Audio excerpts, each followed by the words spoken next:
আমাদের প্রেমের কথা চ্যানেলটির সকল প্রকারের পাঠ গল্প দেখতে আমাদের চ্যানেলটি সাবস্ক্রাইব করে পাশে থাকা বেল আইকনে ক্লিক করুন।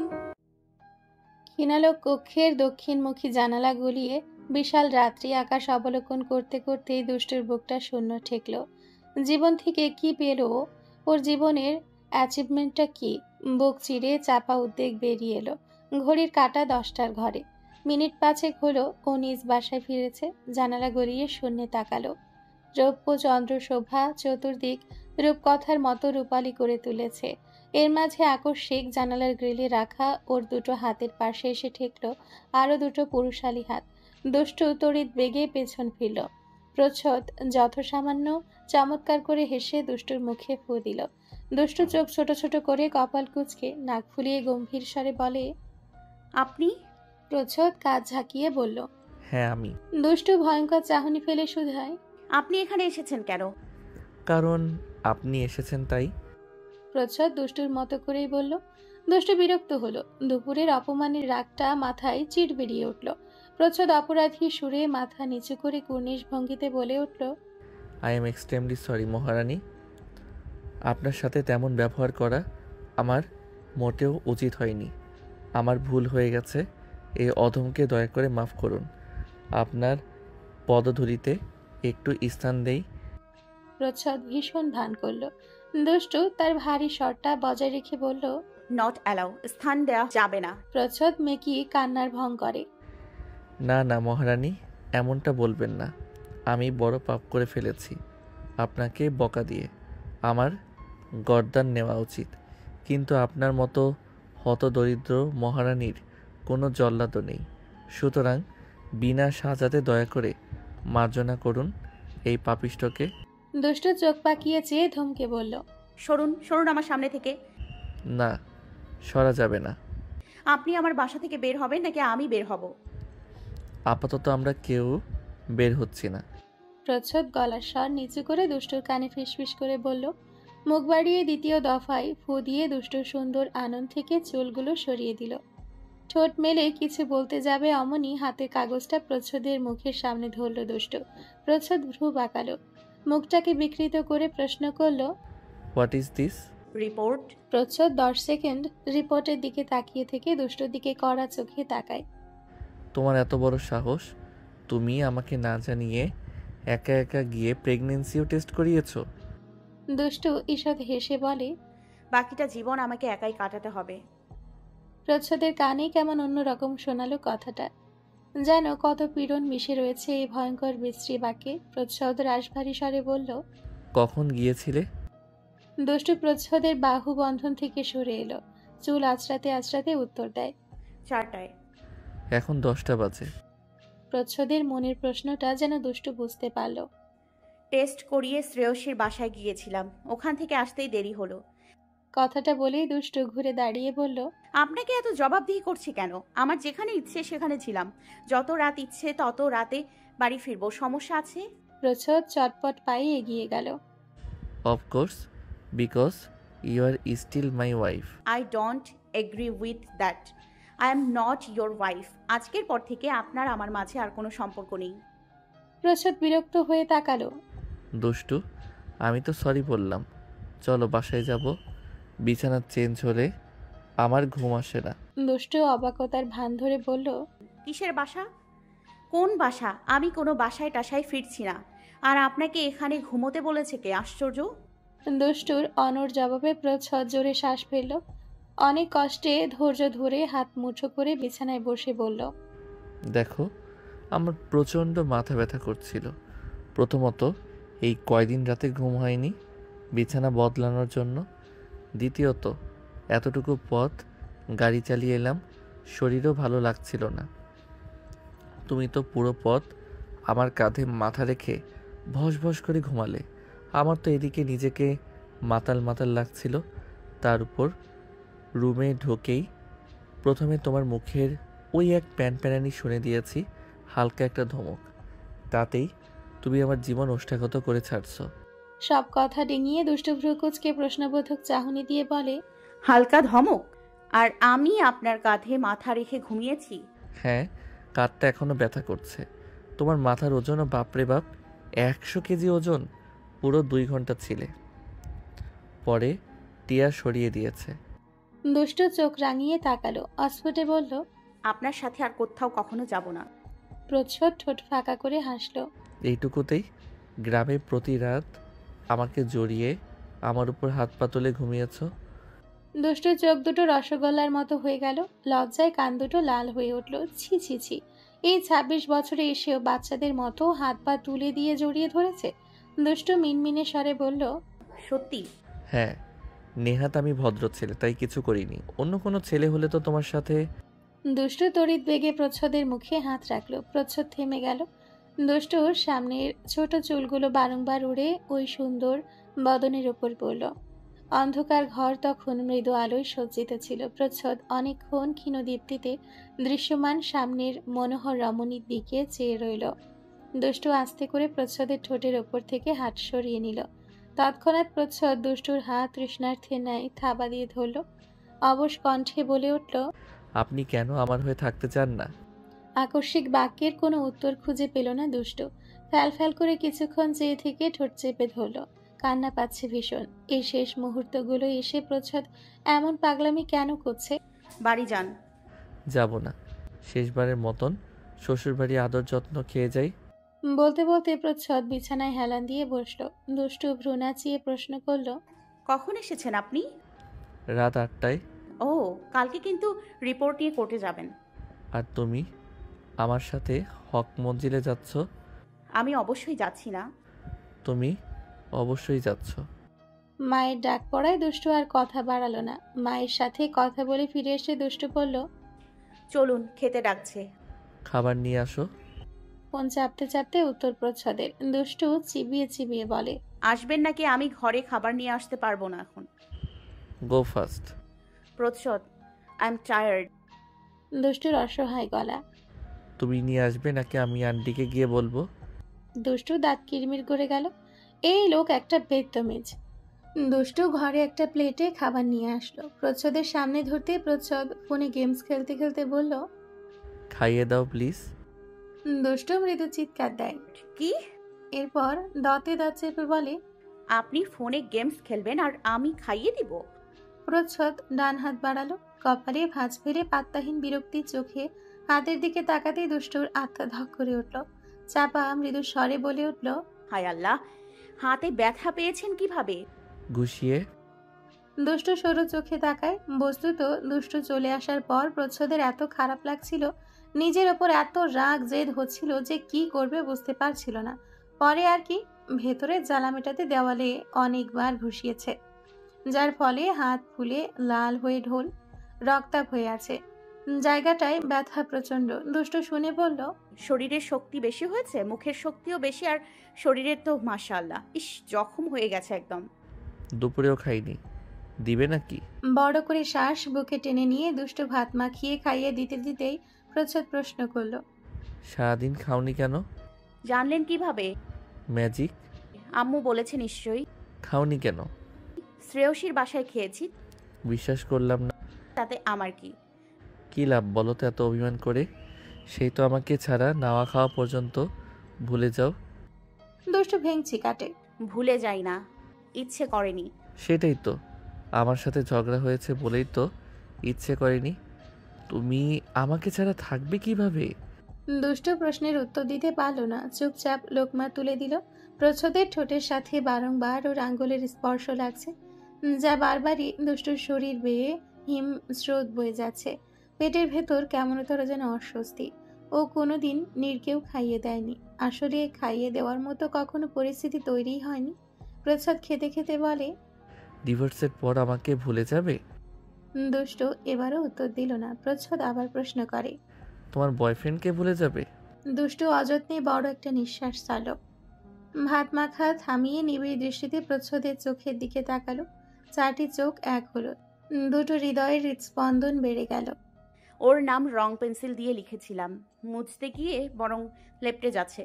আর আপনারটা লাল কালি, ঘষতে ঘষতে খাতা ছিঁড়ে যায়, তবুও এক বিন্দু পরিমাণ মোছে না। প্রচ্ছদ এক দৃষ্টিতে চেয়ে বলল। তাহলে ছেড়ে যাচ্ছ কেন? ওকে ছেড়ে দিলাম কেন? প্রচ্ছদের মুখে লোকমা তুলে দিয়ে দুষ্টু পাল্টা প্রশ্ন করে। আমার জন্য? কিন্তু আমাকে ছাড়বে কার জন্য? নিজের জন্য। প্রচ্ছদ থমকে গেল। দুষ্টুর দিকে স্থির নজর তাক করলো। দুষ্টুর চোখের কোণায় পানি। কি আশ্চর্য! প্রচ্ছদের কথায় আজ বারবার তার চোখে পানি আসছে। দুষ্টু ও চোখের কোণাটা আলতো করে কনুই দিয়ে মুছে মুখে মেকি হাসি ঝুলিয়ে প্রসঙ্গ এড়াতে বলল, আমি চলে গেলে আমার সাথে যোগাযোগ রাখবেন না? প্রচ্ছদ সময় নিল না উত্তর দিতে। কখনো না। দুষ্টুর বুকটা ভেঙে এলো। ঠোঁট কামড়িয়ে অনেক কষ্টে জিজ্ঞেস করতে পারলো, কেন, আমাকে ভুলে যাবেন? প্রাণ থাকতে না। তোমাকে ভুলতে আমার অনেক কষ্ট হবে অপার্থিব। ভোর 6:30টায় বাসার কলিং বেলের ওপর যুদ্ধ শুরু হলো। প্রযুক্ত ঘুম ঘুম চোখে আলসে পায়ে হেঁটে এলো। বিরক্তিতে কপাল কুঁচকে উঠেছে। ঘড়িতে একবার চোখ বোলাতে মেজাজ সপ্ত আসমানে চড়ল। মারকুটে ভঙ্গিতে সে দরজা খুলল। যেই হোক, তার একটা দফা রফা করেই ছাড়বে। এমনিতেই কাল রাতে সে ঘুমিয়েছে 3টায়। দরজা খুলে প্রযুক্ত বেখিয়ালে একবার চেয়ে পরক্ষণেই বিদ্যুতের ন্যায় ঝলকানো দৃষ্টি ফেলল। আতঙ্কে মুখ হয়ে উঠল সাদা। এক টানে শ্রেয়সীকে ভেতরে এনে সজোরে বন্ধ করল দুয়ার। প্রযুক্ত ভীতিগ্রস্ত হয়ে বিস্ময় নিয়ে চেয়ে রইল এই নিঃশঙ্ক মেয়ের দিকে। শ্রেয়সী তখন খিলখিল করে হাসছে। ভাগ্যিস বাসায় প্রযুক্তর বাবা মানি। এস্ত কণ্ঠে শুধালো, এত সকালে আমার বাসায় কি করছেন? সাহস তো কম না আপনার? শ্রেয়সী পায়ে পায়ে হেঁটে প্রযুক্তর ঘর খুঁজে নিল। ওর বিছানা গুছিয়ে দিল। এদিক সেদিক পড়ে থাকা কাগজগুলো জড়ো করে ভাঁজ করে রাখল। দরজা জানালার পর্দা এঁটে দিল সুন্দর করে, যেন এক ফোঁটা সূর্যের কিরণ না ঢোকে। প্রযুক্ত ওর পেছনে দাঁড়িয়েছিল। শ্রেয়সী হাতের কাজ শেষ করে মাথা এলিয়ে দিল প্রযুক্তর বুকে। প্রযুক্ত পেছন থেকে শ্রেয়সীর থুতনি উঁচু করে ওর কপালে চুমু খেলো। ভরাট স্বরে শুধালো, ছুটেও দেই? দিন। বলে শ্রেয়সী হাসতে হাসতে সরে যায়। প্রযুক্ত ভ্রু কুচকে বুকে হাত আড়াআড়ি ভাঁজ করে বলে, দেখুন তো আজ সূর্য কোন দিকে উঠল। শ্রেয়সী আবার হাসলো। প্রযুক্ত বলল, যদি বাবা মা বাসায় থাকতো? নেই বলেই তো এলাম। কেন? শ্রেয়সী ঠোঁট উল্টে আহ্লাদি গলায় বলে, মিস করছিলাম তো। দেখুন মাত্র 3 ঘন্টা ঘুমিয়েছি এক্সাইটমেন্টে। চোখ মুখ ফুলে আছে না আমার। আমাকে ঘুম পাড়ান না। প্রযুক্ত বদ্ধ ঠোঁটে সামান্য হাসলো। আগে থেকে প্ল্যান করা হয়েছে, তবে শ্রেয়সী লাজ মিশ্রিত হাসি দিল।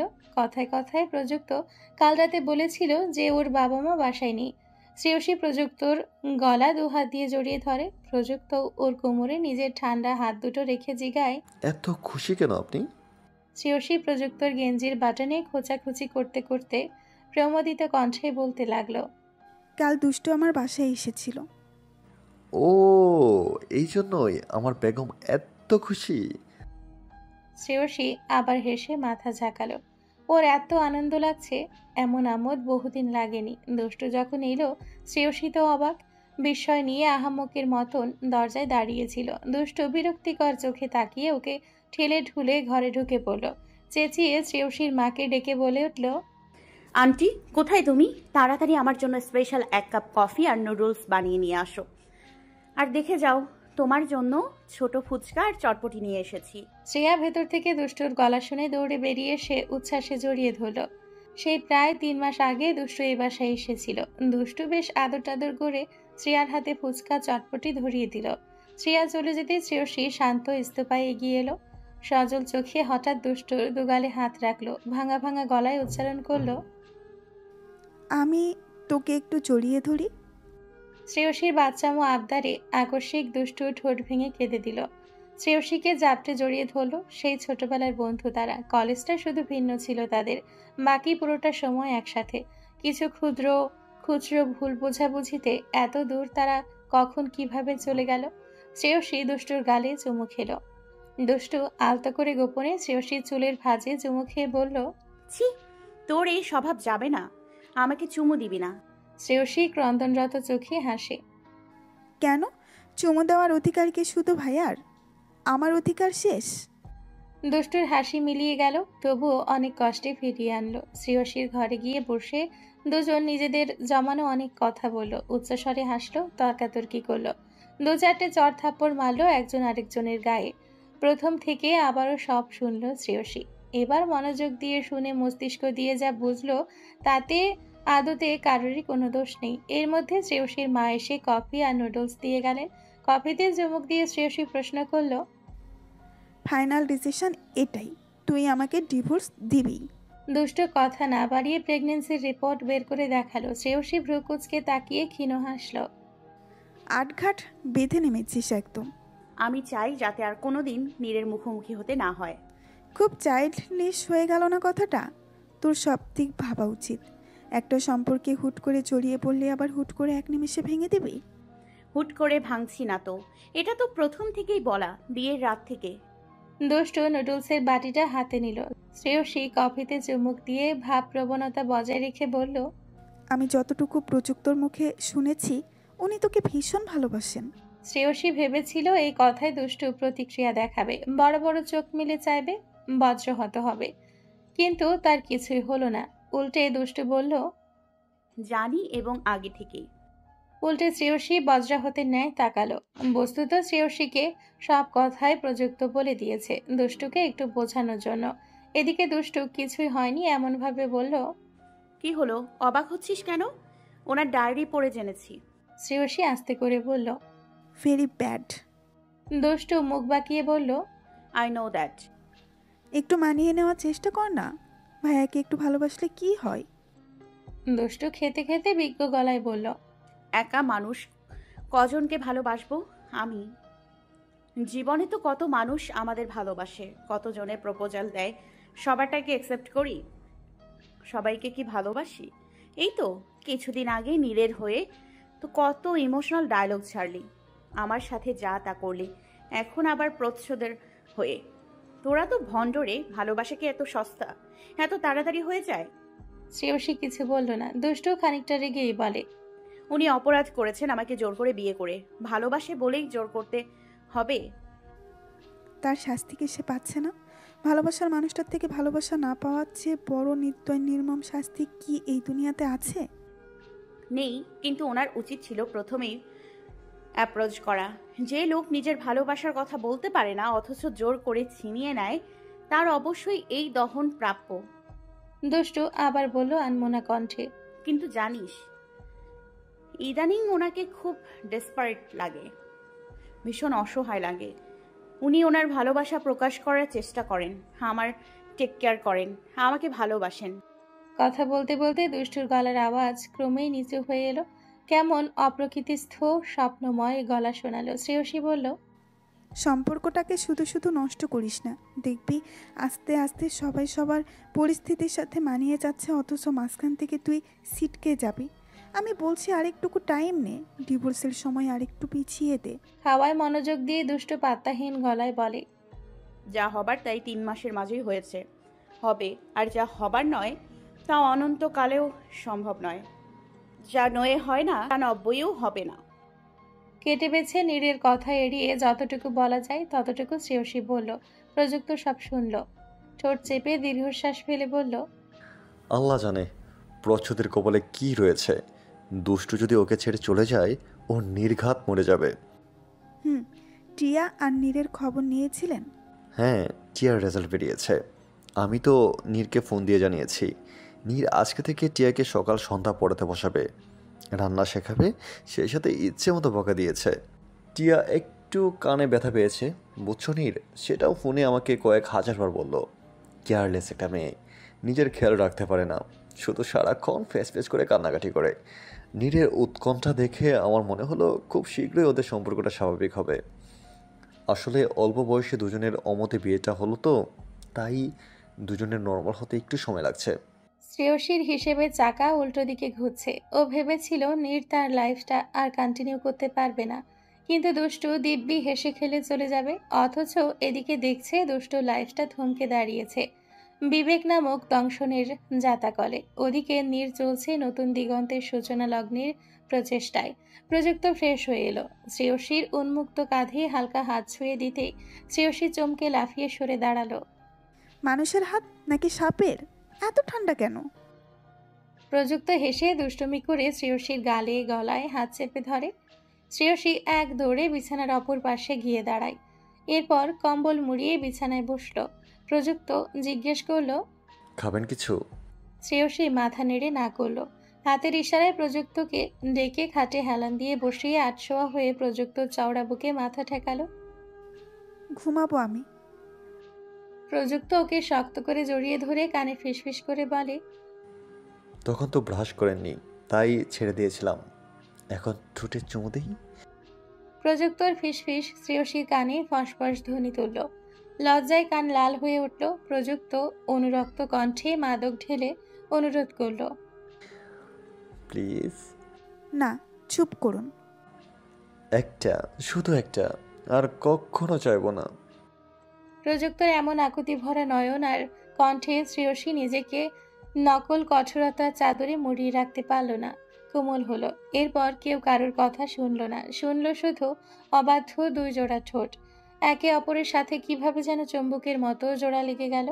সেই চুম্বকে চুম্বনে জলের ছটা গড়ালো অনেক দূর অবধি। যত দূর অবধি গড়ালে সম্পূর্ণ কায়া একে অপরকে ছুঁয়ে দেয়। শ্রেয়সীর গতরের প্রতিটি ভাঁজে ভাঁজে ছড়িয়ে গেল প্রযুক্তর সুগন্ধ। বন্ধনহীন উন্মত্ততায় প্রযুক্তর বিচরণ ঘটল এই রজনীকান্ত সদৃশ অঙ্গনার গাত্রে। ঠান্ডায় ঠকঠক করে কাঁপছে টিয়া। শীতের দাপটে প্রায় জমে যাওয়া জোগাড়। বাইরে কুয়াশার ঘন ধূম্র জালে 1 মিটার দূরের কিছু আবছা। চোখ কচলিয়ে ফ্লোরে একবার পা দিয়ে একটু ছুঁয়ে অমনি আবার এক ছুটে ভারী কম্বলের নিচে ঢুকে পড়ল। হাত দুটো ঘষতে ঘষতে নীরের দিকে তাকিয়ে কাঁদো কাঁদো গলায় বলল।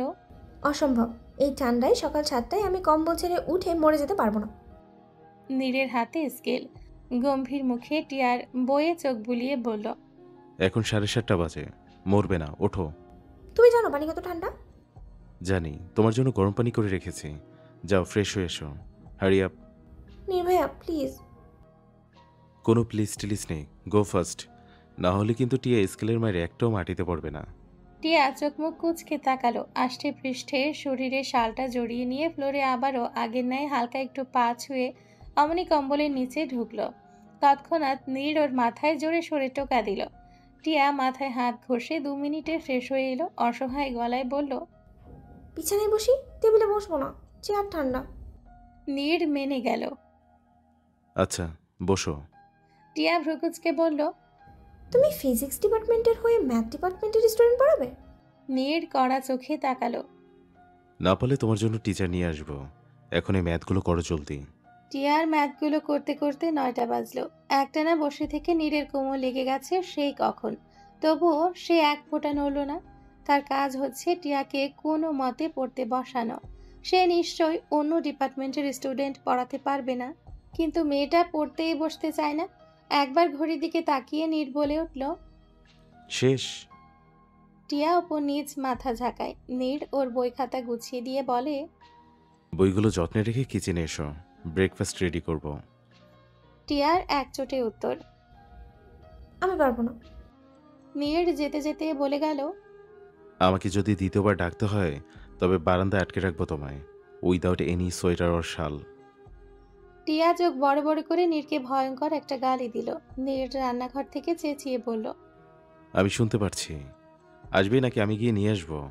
আমি এলে কিন্তু খুব খারাপ হবে। টিয়া ঠোঁট উল্টে বড় করে নিঃশ্বাস ছাড়ল। কপাল চাপড়ে বলে উঠল। এই কার পাল্লায় পড়লাম আমি?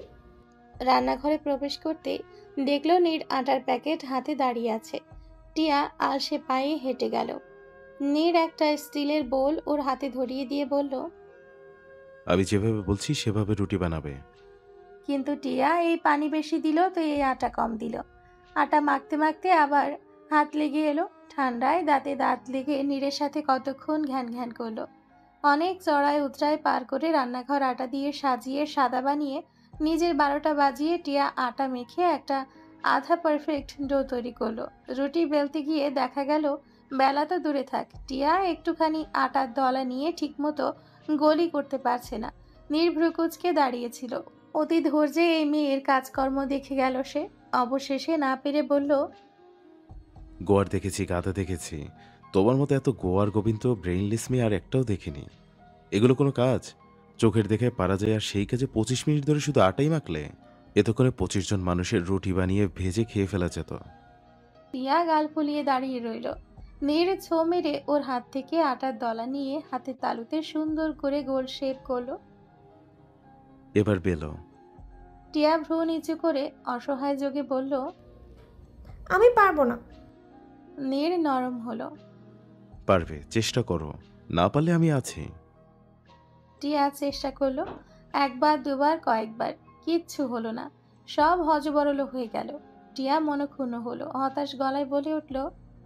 আমাকে দিয়ে কিচ্ছু হবে না। I am good for nothing. I am a big zero. Neer বড় একটা নিঃশ্বাস নিজের বুকের মাঝে টেনে নিল। এরপর টিয়ার পেছনে দাঁড়িয়ে ওর দু হাতের উপর নিজে দুহাত রাখলো। টিয়ার পিলে চমকে উঠল, ঘাট ঘুরিয়ে একবার নীরের দিকে তাকালো। নীর ওর খুব কাছে, নিঃশ্বাসে নিঃশ্বাসে বাড়ি খেলো। টিয়া লজ্জায় আড়ষ্ট হলো। ইতিমধ্যে সে আটায় মাখামাখি যেন যুদ্ধ করেছে। চুলের ওপর এমনভাবে আটা লেগেছে যেন চুলে পাক ধরেছে। নীর শব্দ করে হেসে চুলে ফু দিল। আটাগুলো বাতাসে উড়ে মিশিয়ে গেল। টিয়া হাতের বেলুনটাকে আরো শক্ত করে চেপে ধরে। শ্বাস প্রশ্বাসে তার ভারী শব্দ, বড় বড় দম নেওয়া, বুকে ক্রমশ ওঠানামা। নীর আস্তে আস্তে টিয়ার হাত চালালো। বেলুন চলল। 6 মিনিটের মাথায় সুন্দর গোল রুটি হয়ে গেল। টিয়া সেদিকে তাকিয়ে উৎফুল্লে বলল। ওয়াও, জীবনে প্রথমবার আমি এত সুন্দর রুটি বেলে ফেলেছি। নীর ভ্রু উঁচু করে এমনভাবে তাকালো, টিয়া দাঁত বের করে হেসে দিয়ে বলল। তোমার সাপোর্টে। চলো বাকিগুলো তাড়াতাড়ি শেষ করো। টিয়া আমতা আমতা করে জিজ্ঞেস করে। তুমি কি এভাবে দাঁড়িয়ে থাকবে? নীর চোখ ছোট ছোট করে তাকায়। কোনভাবে? টিয়া বিড়বিড় করে। এই যে আমার সাথে লেগে। নীর যেন শুনল, গম্ভীর মুখে বলল। ইচ্ছে করে লেগে দাঁড়ায়নি, পারছিলে না দেখিয়ে দিচ্ছিলাম। বলে নীর সরে দাঁড়ালো। টিয়া ঠোঁট উল্টালো। নীর রাগে মুখ ঘুরিয়ে রান্নাঘরে ছোট জানালার বাইরে চোখ ফেলল। টিয়া হালকা হাতে 1-2 বার চেষ্টা করলো, অতঃপর নীরের দিকে তাকালো, অথচ নীর চোখ ঘুরিয়ে তাকিয়ে দেখলো না। হাল ছেড়ে দিয়ে টিয়া অস্ফুটে বলে উঠল। আর 2-1 বার দেখিয়ে দিলেই কিন্তু আমি পেরে যাই। বাচ্চা মানুষ 2-4টে কথা ভুল বলে ফেলতেই পারে, তাই বলে এত রাগ দেখাতে আছে? নীর ঠোঁট চেপে হাসলো, কিন্তু এগিয়ে এলো না। টিয়া পেছনে ঘুরে কোমল সুরে বলল। সরি তোরে বাবা, প্লিজ হেল্প মি না। নীর এগিয়ে এলো, বিদ্রুপ করে বলল। তোমার শরীরের সাথে লেগেই দাঁড়াবো? টিয়ার কান ঝাঝা করে উঠল, চোখ খিচে বন্ধ করলো। নীর আগের ন্যায় পেছনে দাঁড়িয়ে টিয়ার হাতের উপর হাত রাখতেই শরীরের সব লোম দাঁড়িয়ে গেল। এই মুহূর্তে এই রান্নাঘরে টিকে থাকা দায়। নীর ধীরে ধীরে 4টে হাত চালিয়ে বলে উঠল। আজ বোধহয় সকালের খাবার দুপুরে খেতে হবে। এক প্রকার জোর জবরদস্তি করে পাজা খুলে পরের দিন বিকেলে দুষ্টুকে গাড়িতে তুলতে হয়েছে। সেই সকাল থেকে অনুরোধ অনুনয় করতে করতে প্রচ্ছদের মেজাজ চিড়বিড়িয়ে তুঙ্গে উঠেছে। এত অবাধ্য মেয়েটা। হক মঞ্জিলের সামনে এসে গাড়ি পৌঁছালে মিনিট 2 গড়ালেও যখন দুষ্টু নামলো না, প্রচ্ছদ চোখ ছোট ছোট করে বলল। বসে আছো কেন, নামো। দুষ্টু গাল ফুলিয়ে জবাব দেয়। নড়বো না। গাড়ি ঘোরান, আমার বাসায় যাব। আপনার বাসায় যাব না আমি। প্রচ্ছদ আর একটা বাক্য এই বেয়াদব মেয়ের সাথে ব্যয় করলো না। হনহন করে গাড়ি থেকে নেমে যেই দুষ্টুকে আবার কোলে নিতে যাবে, দুষ্টু চোখ বড় বড় করে চেঁচিয়ে উঠল। নামছি নামছি, ভেতরে কত মানুষ রয়েছে, বেহায়া লোক। বউয়ের জন্য একটু বেহায়া হলে ক্ষতি নেই, একটা মাত্র বউ আমার। প্রচ্ছদ ঠোঁট প্রসারিত করে হাসলো। তখন তাকে এত সুদর্শন দেখালো যে দুষ্টু সেই চমৎকার মুখপানে তাকিয়ে একটু আগের নিঃসৃত বাক্যের মাঝখানে থেমে রইল। প্রচ্ছদ ইদানিং প্রকাশ্যে এভাবে কেন কথা বলে? আগে তবুও লুকিয়ে আড়ালে রাখতে চাইতো, জিজ্ঞেস করলে অস্বীকার করত, কিন্তু এখন দিন যত ঘনিয়ে আসছে প্রচ্ছদের খবরদারি তত বেড়ে যাচ্ছে। দুষ্টুকে ওর জটিল জিম্মার জালে আষ্টে পৃষ্ঠে জড়িয়ে নিচ্ছে। যখন থেকে শুনেছেন আমার ব্রেকআপ হয়েছে তখন থেকে আপনার অভিভাবকত্ব বেড়ে গেছে। এত তদারকি করছেন, কি মতলব আপনার? প্রচ্ছদ দুষ্টুর কানে ফিসফিস করে বলল। দেখছি মহারানীর কাছে যদি একটু চান্স পাওয়া যায়, যদি মহারানীর মূল্যবান কোহিনূর সমতুল্য চোখ দুটো এই নগণ্যের উপর এসে পড়ে। দুষ্টু অদ্ভুত চোখে তাকালো। কি আশ্চর্য, ছেলেটা রাগলো না কেন? উফ, হাত দুটো বাড়িয়ে প্রচ্ছদের গলাটা টিপে দিতে ইচ্ছে করছে। যেন কিছুই হয়নি এমন অবুঝের ভান ধরে প্রচ্ছদ জিজ্ঞেস করলো। হাঁটতে কষ্ট হচ্ছে মহারানী, কোলে নেব?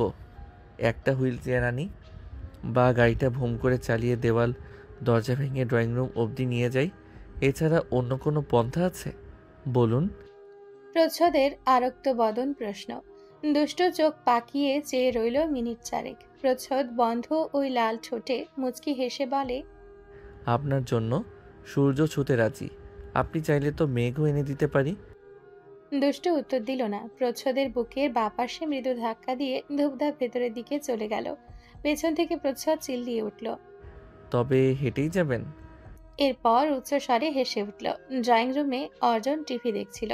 ইরা ওকে চা এগিয়ে দিতেই হাত ধরে ওকে পাশে বসালো। দুষ্ট গিয়ে ইরাকে জড়িয়ে ধরে গালে বড় করে চুমু খেলো। সদর দরজা দিয়ে তখনই প্রচ্ছদকে ঢুকতে দেখে ইরা ঠাট্টা করে বলল, ও বাবা, মহাপাজি রাজা অবশেষে তার রানীর মান ভাঙাতে পারলো।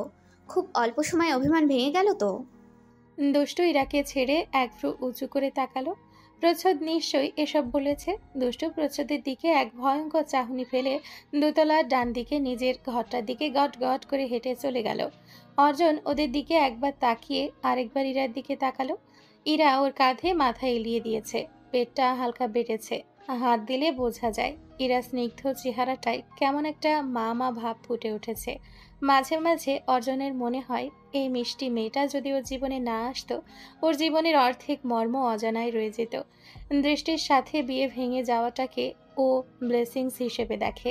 মা এক প্রকার জোর করে দৃষ্টির সাথে ওর বিয়ে ঠিক করেছিল। দৃষ্টিকে কোনো কালেই ওর পছন্দ ছিল না। প্রযুক্ত প্রচ্ছদের বন্ধু হওয়ার সুবাদে ইরাকে ওরা আগে থেকেই চিনত, ভালো লাগতো। বিয়েটা ভেঙে যাওয়ার প্রায় ৩-৪ মাস পর ইরাকে পছন্দ করে এ কথা অর্জন বাড়িতে জানায়। ঘরোয়া আয়োজনেই তাদের বিয়ে হয়। সেই অতিমাত্রায় স্বল্প পরিচিত হাতে গোনা ৫-৬ বার দেখা হওয়া মেয়েটাই আজ তাদের ঘরের মুকুট। অর্জন ইরার মাথায় চুমু খেল। ইরা চোখ বন্ধ করে মুচকি হাসল।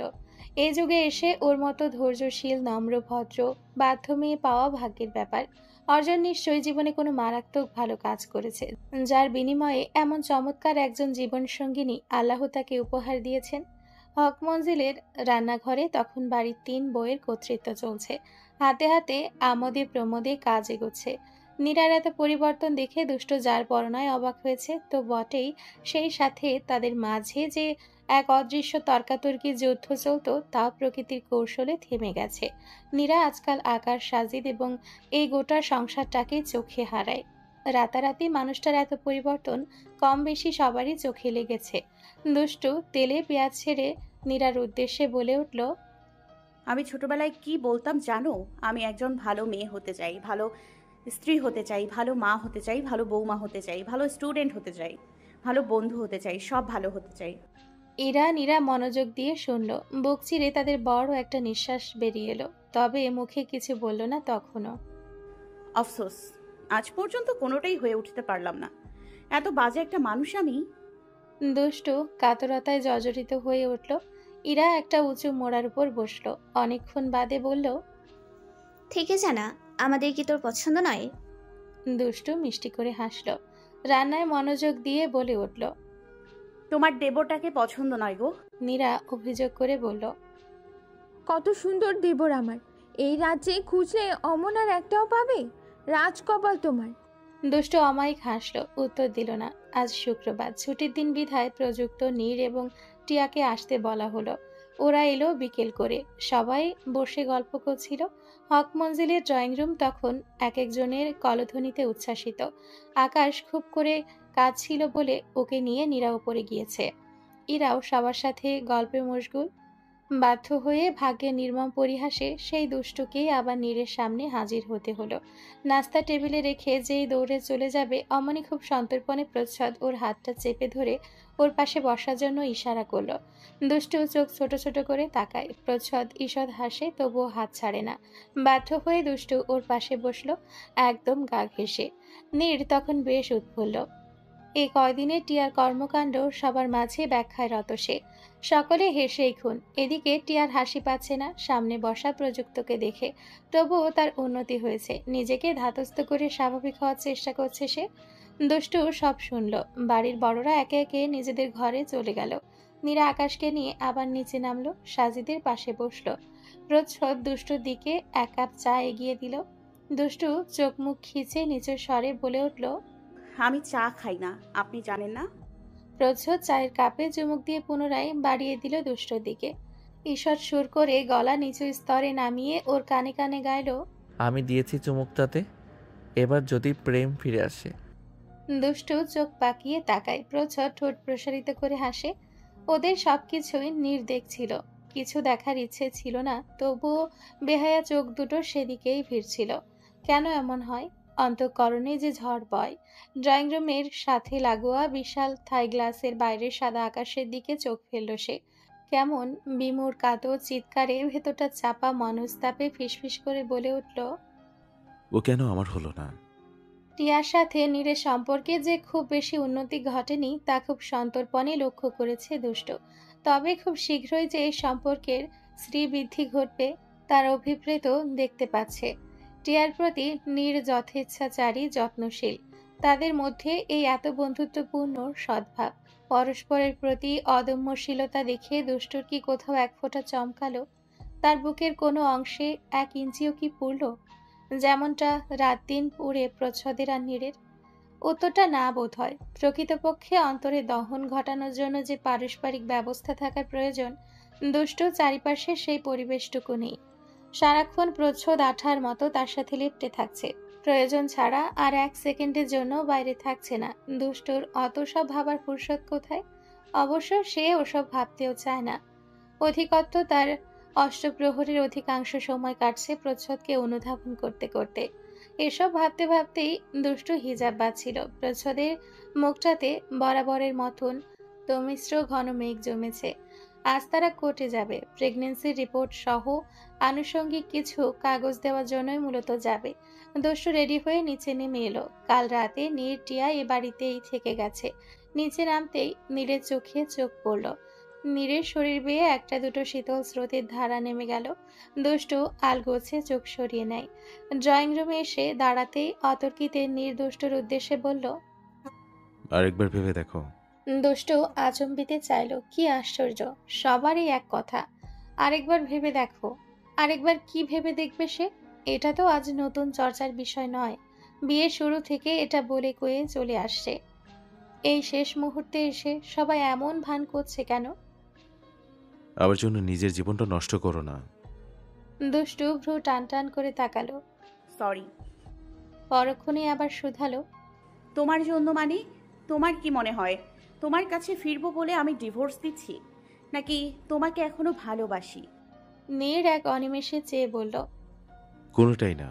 এককালে কখনো আমায় ভালোবেসেছিলে বলে ডিভোর্স দিচ্ছ? ড্রয়িং রুমের আশেপাশে একবার সতর্ক দৃষ্টি ফেলে দুষ্টু নিচু স্বরে বলল, তোমার ভাবনায় ভুল আছে নীর। নিজের বিবেকের অস্বস্তিময় দংশন সইতে পারছি না, বলেই দিচ্ছি।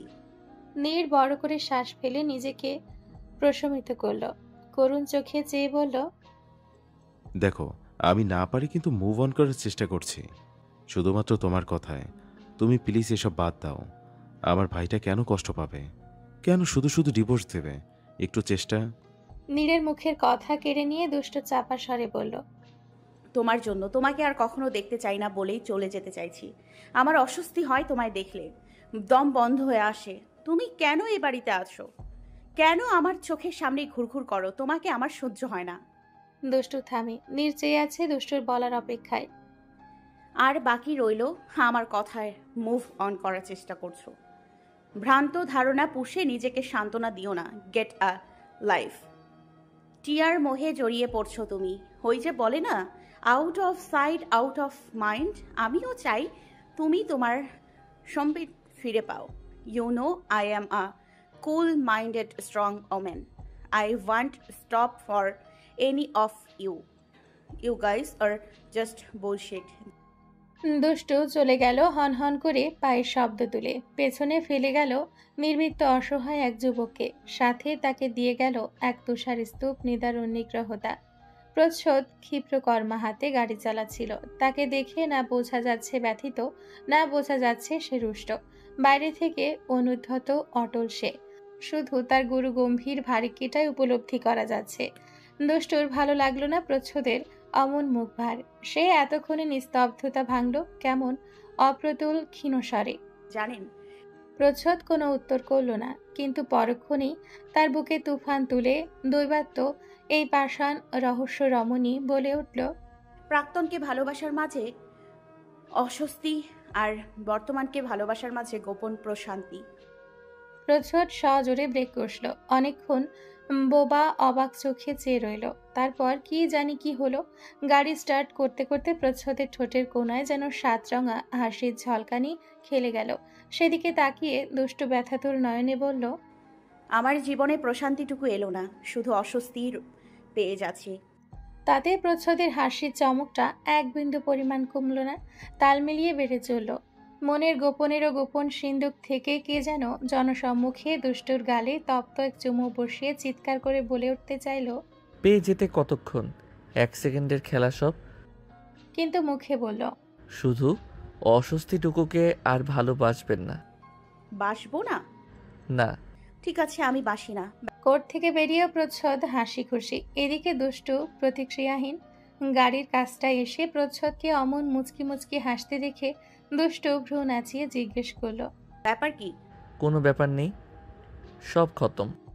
দুষ্টু গাড়ির দরজার সাথে হেলান দিয়ে বুকে আড়াআড়ি হাত বেঁধে চোখ ছোট ছোট করে মৃদু ধমক দিয়ে উঠল। মুচকি মুচকি হাসছেন কেন বারবার?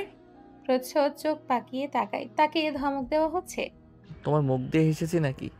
তুমি তো দিন দিন রসকসহীন হয়ে যাচ্ছ, তোমার নামের দফা রফা করে দিচ্ছ, মানাচ্ছে না তোমাকে। দুষ্টু চোখ মুখ কুচকে ব্যঙ্গ করে উত্তর করল।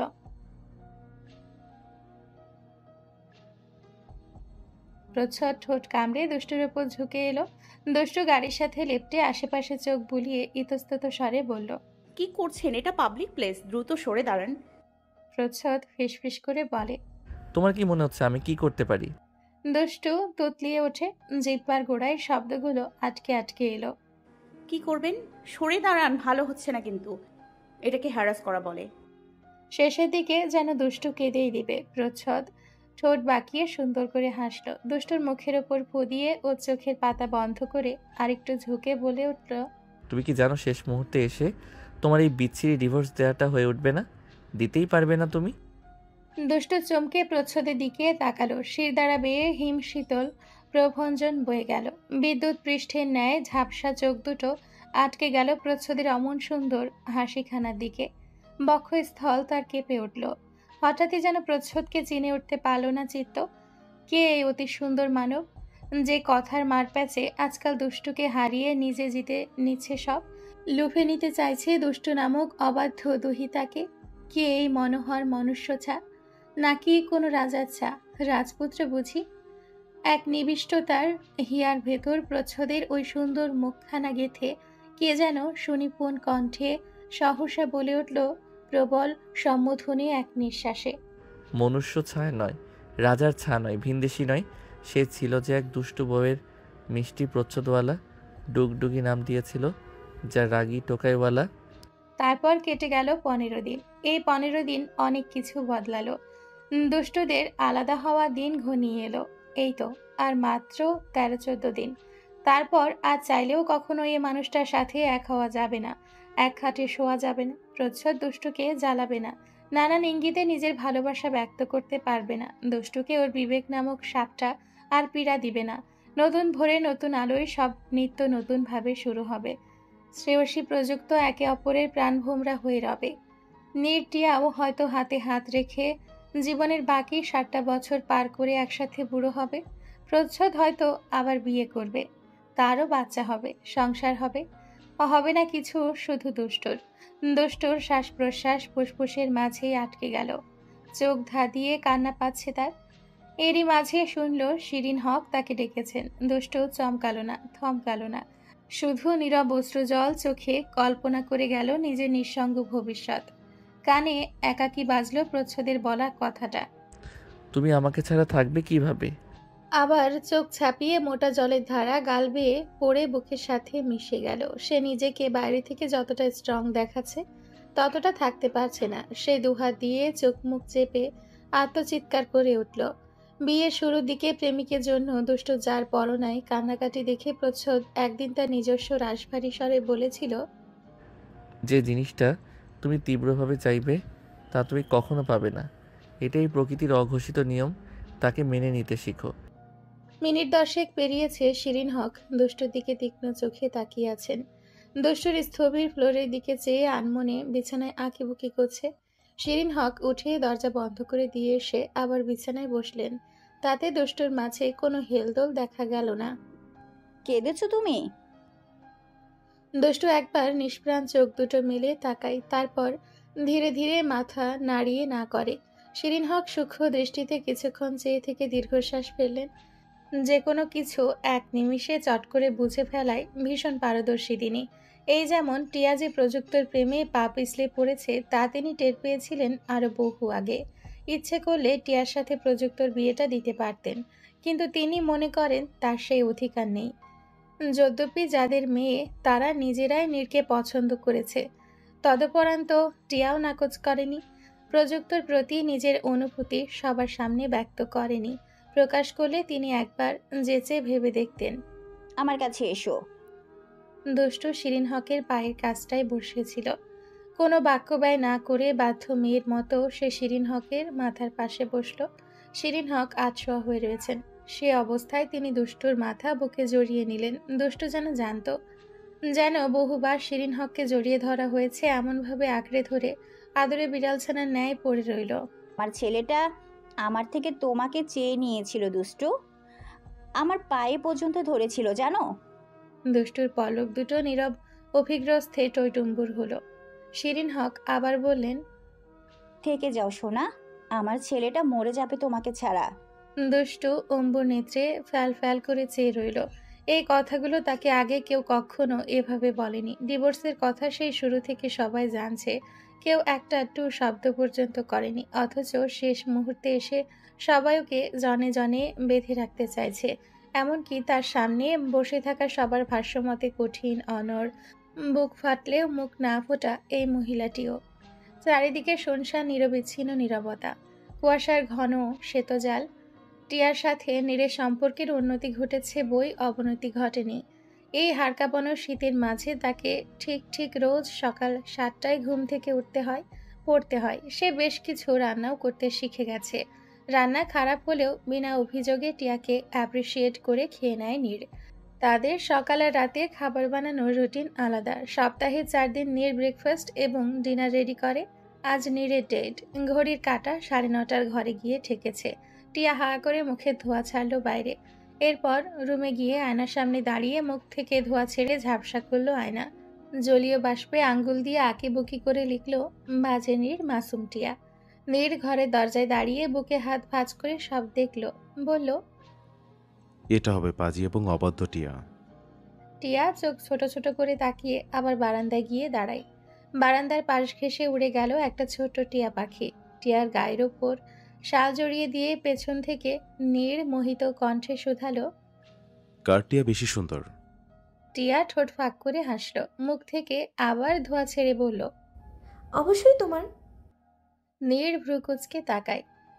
তাই নাকি? তুমি আমার টিয়া পাখি? টিয়া যেন লজ্জা পেল, নাক লাল হয়ে উঠল। ও যে দিন দিন নির্ভরশীল হয়ে পড়ছে তা সে গুনে গুনে টের পাচ্ছে, কিন্তু আদতে কিছু করার নেই। নীরের সান্নিধ্য তার ভালো লাগে। প্রযুক্তর কথা তেমন মনে পড়ছে না আজকাল। তবে যখন সামনাসামনি হয় টিয়ার বুকটা অকারণেই খালি হয়ে যায়।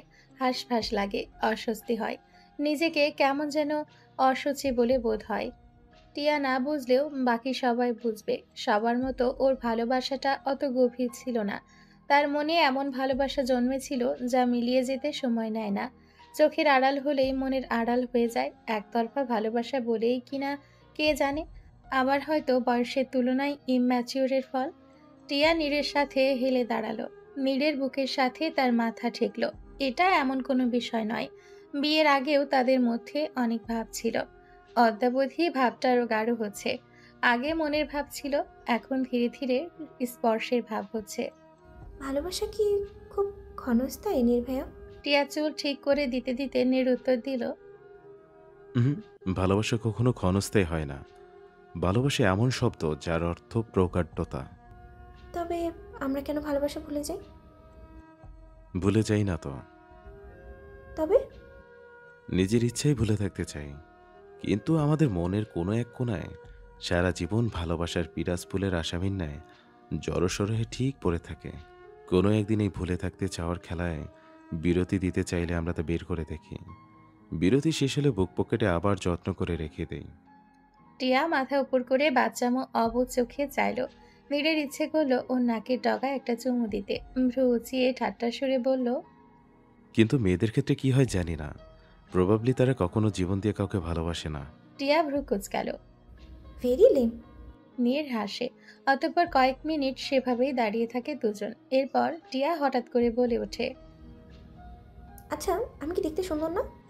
তুমি দেখতে অনেক সুন্দর টিয়া। তাহলে আমাকে কেউ কখনো ভালোবাসে না কেন? কে বলেছে? আমি বাসি তো, আরো ভালোবাসবো। কথাটা বলে নীর স্বাভাবিকভাবে খাবার রেডি বলে চলে গেল। নীর ও চরণ স্থাপনের দিকে এক দৃষ্টিতে চেয়ে রইল। তাদের মাঝে স্বামী স্ত্রীর সম্পর্ক হয়তো কখনো সম্ভব নয়, কিন্তু তাদের মাঝে যে এক অদৃশ্য টান, চিত্তের ঐক্য, মিত্রত্ব, এসব কিছু কি হাজার তপস্যা করেও পাওয়া যায়? তাদের সম্পর্কটা আসলে স্বামী স্ত্রীর থেকেও অনেক বড় কোনো কিছু, যার কোনো নামধাম নেই। ডিভোর্সের পর কোথায় যাওয়ার সিদ্ধান্ত নিচ্ছ? দুষ্টু ভ্রুকুচকে উত্তর করল, আপনাকে বলবো কেন? বললে কি হবে? বললে যদি সেখানে গিয়ে হাজির হন। প্রচ্ছদ দুষ্টুর কাছাকাছি এসে বলল, তাই যদি হবে তবে তুমি আমার থেকে কখনো ছাড়াই পেতে না। দুষ্টু চোখ উল্টে বিরক্তি নিয়ে বলে, যখন তখন কাছে আসবেন না তো, দূরে যান। প্রচ্ছদ আরেকটু কাছে এলো। দুষ্টু বারান্দার দোলনা থেকে উঠে পড়তেই প্রচ্ছদ ওর হাত ধরে টেনে আবার বসিয়ে দিয়ে নিচু স্বরে বলল, দূরত্ব ঘুচাচ্ছি দেখতে পারছো না? দুষ্টু হাত ছেড়ে ওঠার জন্য মোচড়ামুচড়ি শুরু করলো। শীত লাগছে, ঘরে যাব, হাত ছাড়ুন। পালাই পালাই করছো কেন? কদিন পর তো পালিয়ে যাবে। তো তাই কি এখন আপনার সাথে ঘেঁষে বসে থাকতে হবে? প্রচ্ছদ ঠোঁটে আঙ্গুল ঘষে মুচকি মুচকি হেসে বলল, তুমি কি জানো আমার প্রেমে পড়ে যাওয়ার ভয়ে তুমি পালাই পালাই করো সব সময়? দুষ্টু ঠোঁট বাঁকিয়ে পাত্তাহীন গলায় বলে, মোটেও না, প্রেম এত সস্তা না, ছাড়ুন। প্রচ্ছদ ছেড়ে দিল। দুষ্টু ভেতরের দিকে যেতেই এই কুজ্ঝটিকাময় গগনতলে চেয়ে অসহায় কণ্ঠে প্রচ্ছদ বলে উঠল, ওকে কেন আমার করে দিচ্ছ না মাবুত? প্রশ্ন করে সে দীর্ঘশ্বাস ছাড়ে। কোনো কিছু করেই কিছু হচ্ছে না। দুষ্টু এক পা চলছে না। এমন অনুভূতি শূন্য পাষাণ মেয়ে আর দুটি হয় না। প্রচ্ছদ যে কোন কুক্ষণে পা পিছলে এই মেয়ের ওপর পড়ল। উফ! মিনিট সাতেক পর গায়ে সাদা লং সোয়েটারের ওপর মোটা বাসন্তী শাল জড়িয়ে 2 কাপ কফি নিয়ে দুষ্টু বারান্দার দোলনায় এসে আবার বসল। প্রচ্ছদ ভ্রু বাঁকিয়ে হাসল। ভ্রু নাচিয়ে বলল, কত কেয়ার। দুষ্টু অতিষ্ঠ নয়নে তাকায়। আপনি যে দিন দিন বেহায় আর মহা ফাজিলে পরিণত হচ্ছেন তা কি জানেন, পাগল কোথাকার? তোমার জন্যই তো। দুষ্টু মাথায় হাত দিয়ে বসলো। ভেতর ঘর থেকে সরু আলো এসে সরাসরি ওর মুখে পড়ছে। ভীষণ মায়াবী দেখালো ওকে। প্রচ্ছদ এক দৃষ্টিতে চেয়ে রইল কতক্ষণ। এরপর মৃদু হেসে ক্ষীণ স্বরে দুষ্টুর কানে কানে বলল, একটা ছন্দ শুনবেন? নতুন লিখেছি। দুষ্টুও ফিসফিস করে বলে, শুনবো। যে গল্পের নাম দুষ্টু প্রচ্ছদ, সে গল্পের মোলাতে প্রেমের পরিচ্ছদ। দুষ্টু মুখে কফির গ্লাস ধরতে গিয়ে জড়ীভূত হয়ে গেল। হাত দুটো থমকে গেল। যেন প্রচ্ছদের কোনো মন্দ জাদু বলে তার বোধ বুদ্ধি সব লোপ পেয়ে সারা শরীরময় থরথর করে কেঁপে উঠল। কান দুটোতে তালা লেগে গেল। তবুও মিনিট 3 বাদে নিজেকে ধাতস্থ করে দুষ্টু নিজ স্বরে বলল, প্রেমের বিচ্ছেদের অধ্যায়টা আর শুরু হবে না, গল্পে পড়ে রইবে শুধু বিচ্ছেদ।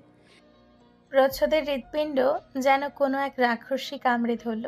রক্তাক্ত করে হৃৎপিণ্ড বুক থেকে ছিন্ন ভিন্ন ভাবে বের করে নিয়ে কয়েকশো টুকরো করল। প্রচ্ছদ আহত চোখে তাকিয়ে নিরুপায় হয়ে কেমনতর গলায় বলল, তোমার এসব বলতে একটু কষ্ট লাগে না দুষ্টু? দুষ্টু দ্রুত ডানে বামে মাথা নেড়ে কফিতে ছিপ দেয়। প্রচ্ছদ নিঃশব্দে চেয়ে থাকে অনেকক্ষণ। কি দিয়ে গড়া এই রমণী? এত বিষাক্ত কেন? প্রচ্ছদের দেহে রন্ধ্রে রন্ধ্রে বিষ ঢুকিয়ে দিয়েছে। শ্বাস যাওয়ার অপেক্ষা কেবল। নিঃশ্বাসটা বন্ধ হলেই কি এই সর্বশ্রেষ্ঠ নিষ্ঠুরতম যুবতী খুশি হবে? তোমার প্রেমিকের কথা এখন আর মনে পড়ে না? এহেন প্রশ্নে দুষ্টু একবার চোখ তুলে চাইল। প্রচ্ছদের চোখে সন্দেহ। তার চোখে তারাই এই সন্দেহটা কিসের? ওর সাথে ডিভোর্স হলে দুষ্টু প্রেমিকের কাছে ফিরে যেতে পারে এই সন্দেহ বুঝি? দুষ্টু বুঝলো। চোখ ছোট ছোট করে চেয়ে থেকে বলল, আপনি যা ভাবছেন সম্পূর্ণ ভুল। আগেও বলেছি আমার একা জীবন কেটে যাবে, আর এছাড়াও বিয়ে করেছে। প্রচ্ছদের ঠোঁটের আগায় উত্তর তৈরি করাই ছিল। সে তো তুমিও করেছো। দুষ্টু চোরা চোখে একবার প্রচ্ছদকে দেখে নিয়ে বলে, আপনাকে কিন্তু আগেও বলেছি এতটা ব্যক্তিত্বহীন আমি নই, সুতরাং সন্দেহ করাটাও আপনার ব্যক্তিত্বের মাঝে পড়ছে না। প্রচ্ছদ অবিশ্বাস্য গলায় বলল, you are such a ruthless girl. তোমার কি আমাকেও একবার মনে পড়বে না? দুষ্টু আর কথা বলতে পারছে না। এই মহামান্য তথাকথিত দায়শীল ব্যক্তিটি কেন খুঁচিয়ে খুঁচিয়ে তার ভবিষ্যৎ স্বীকারোক্তি নিচ্ছে? দুষ্টু কফির গ্লাসটা শক্ত করে ধরে পূর্ণ দৃষ্টিতে প্রচ্ছদের দিকে তাকালো। ওই নারীর তাকানোই যথেষ্ট প্রচ্ছদকে লণ্ডভণ্ড করে দিতে। দুষ্টু এক দৃষ্টিতে কতক্ষণ মোহবিষ্টের ন্যায় তাকিয়ে রইল, অতঃপর ঠোঁট দুটো ঈষৎ ফাঁক করে ফিসফিস করে বলল, ওর জন্য আমার অন্তরে দহন হয়, আর আপনার জন্য রক্তাক্ত। দুটোই আমার পক্ষে কষ্টদায়ক। প্রচ্ছদ দুষ্টুর চোখে আটকে দুষ্টুর ঠোঁটের কাছাকাছি এলো। গরম নিঃশ্বাস আছড়ে পড়তে দুষ্টু চোখ মুখ আবেশে বন্ধ করে ফেলল। দহন পানি দিয়ে নিভিয়ে দেওয়া যাবে। দহনে যেই ক্ষত হবে আমার স্পর্শে তাও আস্তে আস্তে সেরে যাবে। আর কিছু? দুষ্টু ধীর গতিতে চোখ খুলল। ক্রমাগত রক্তাক্ত যে হচ্ছে, আর কিছুদিন পর তো আমার অন্তরটা মরে যাবে। প্রচ্ছদ দুষ্টুর মতো ফিসফিস করে উত্তর করল, আমি আছি তো, তোমার জন্য আমার জীবন বাজি। দুষ্টু প্রচ্ছদের ডিভোর্সের আর মাত্র 7 দিন বাকি। বাড়ি ভর্তি মানুষ, অথচ কারো মুখে রানী। এই ব্যাপার নিয়ে এখন কেউ একটা টু শব্দ পর্যন্ত করছে না। হকবাড়ি রাহিন থমথমে নিস্তব্ধ পরিবেশের মাঝে উটকো ঝামেলা হিসেবে তখন উদয় হলেন ইফতার হকের ফুপু। প্রচ্ছদ কিংবা নীর কারোর বিয়ের সময় আসা হয়নি বলেই এই প্রথমবার দুষ্টুকে দেখবেন। তাই অগত্যা শিরিন হকের হুমকি ধামকির কবলে পড়ে দুষ্টুকে শাড়ি পরতে হলো। শিরিন হক নিজ হাতে পরিয়ে দিচ্ছেন আর বলছেন, একটু বেশি বেশি খেতে পারো না? পেট পিট এক। দুষ্টু জবাব না দিয়ে রুষ্ট মুখে পুতুলের ন্যায় দাঁড়িয়ে রইল। শিরিন হক নিজ মনের মতন শাড়ি পরিয়ে মাথায় ঘোমটা টেনে দিয়ে ব্যস্ত সুরে বললেন, গাল ফুলিয়ে থেকো না তো। দুষ্টু চোখ মুখ কুঁচকে উঠল। এসব ফর্মালিটি আমার একদম ভালো লাগছে না। শিরিন হক হাত বাড়িয়ে ওর ঠোঁট দুটো প্রসারিত করে দিয়ে ধমকে উঠলেন, হাসো মেয়ে, ফুপু কিন্তু কঠিন মানুষ। 19 থেকে 20 হলে তোমাকে ঘষে মেজে দিয়ে যাবে, সাবধান। দুষ্টু অসহায়ের ন্যায় শরীরটা আরো ছেড়ে দিল। এ কোন মুসিবত! একটার পর একটা চলেই রয়েছে। দুষ্টুর মুক্তি হবে কবে? নিচে নেমে মুখে সালাম দিল দুষ্টু। রয়ে শয়ে মুখে পান দিয়ে একবার চিবিয়ে ফাতেমা খাতুন চশমার নিচ থেকে ছোট ছোট চোখ দুটো মিলে চাইলেন, এসব কোন ধরনের অসভ্যতা? পায়ে হাত দিয়ে সালাম করো। তোমার শাশুড়ি তোমাকে কিছু শিখায়নি? মহিলা টান টান কথা। শিরিন হকের মুখটা বিকৃত হয়ে গেল। দুষ্টু কোনো প্রতি উত্তর দিল না, আবার পায়ে হাত দিয়ে সালামও করল না। ইফতার হক গম্ভীর স্বরে বললেন, পায়ে হাত দিয়ে সালাম করা উচিত নয় ফুপু আম্মা। ফাতেমা খাতুন সে কথা আর এগুলেন না। দুষ্টু হাত ধরে টেনে নিজের পাশে বসিয়ে দিয়ে বললেন, শরীর তো নয় পাটের খড়ি, নাকটাও তো সারস পাখির মতো, গাল ভেঙে যেন চোয়ালে ঢুকে গেছে, গতরে 1 ফোঁটাও মাংস নাই।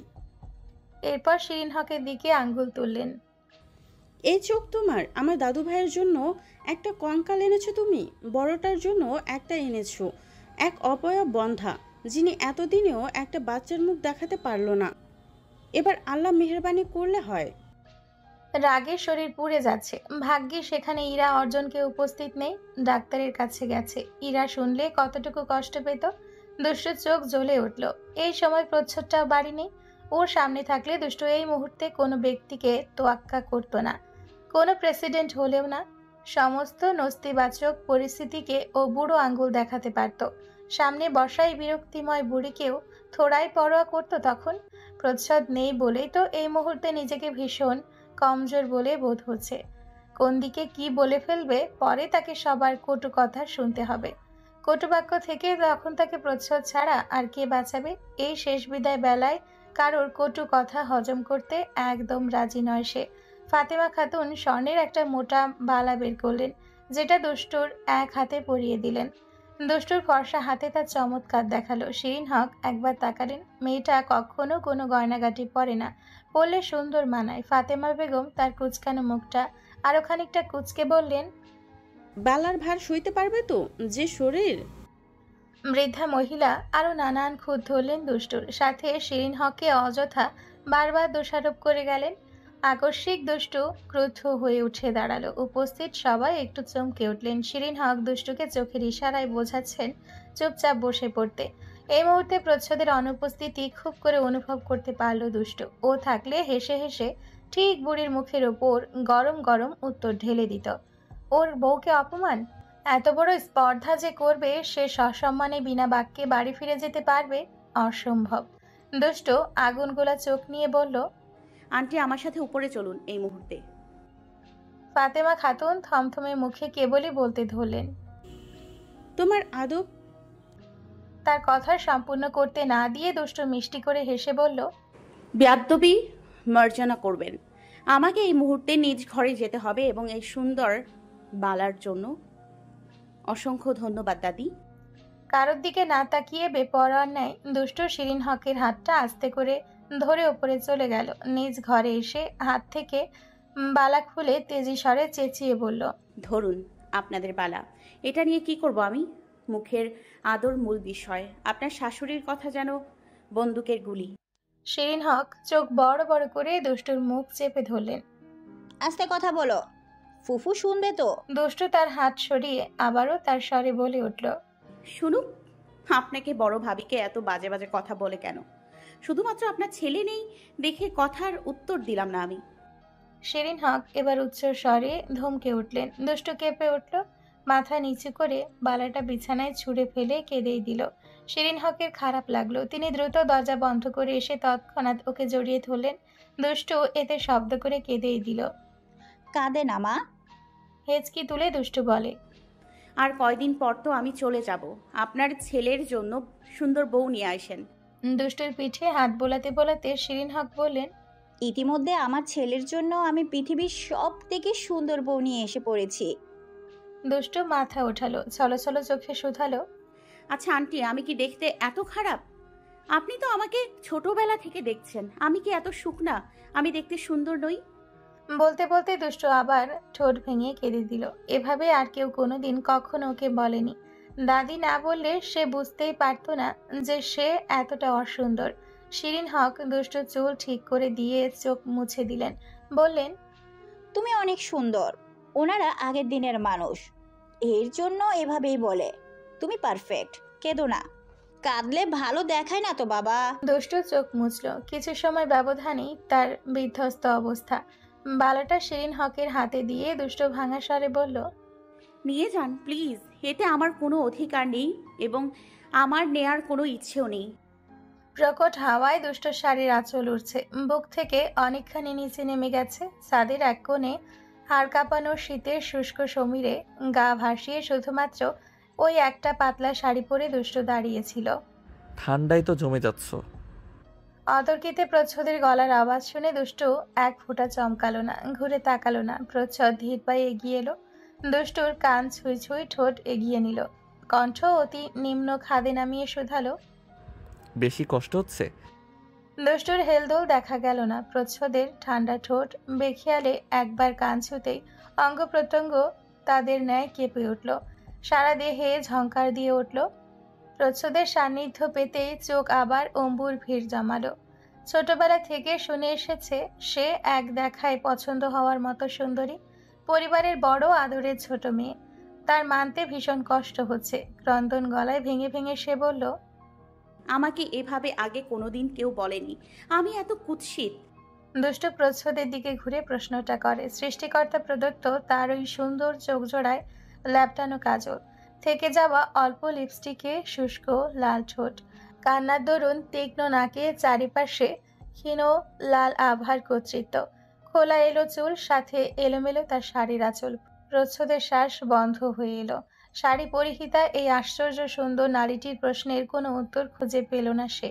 তবুও অনেকক্ষণ বাদে থেমে থেমে বলল, কাঁদলে আপনাকে সুন্দর দেখায়, তাই বলে সবসময় নয়। চোখ মুছুন মহারানী। উপরে নিজেকে এত স্ট্রেট অ্যান্ড স্ট্রং দেখিয়ে এখন সারাদিন ধরে একজন বৃদ্ধ মানুষের কথায় বাচ্চাদের মতো ভ্যাবে করে কাঁদছেন। ছি ছি।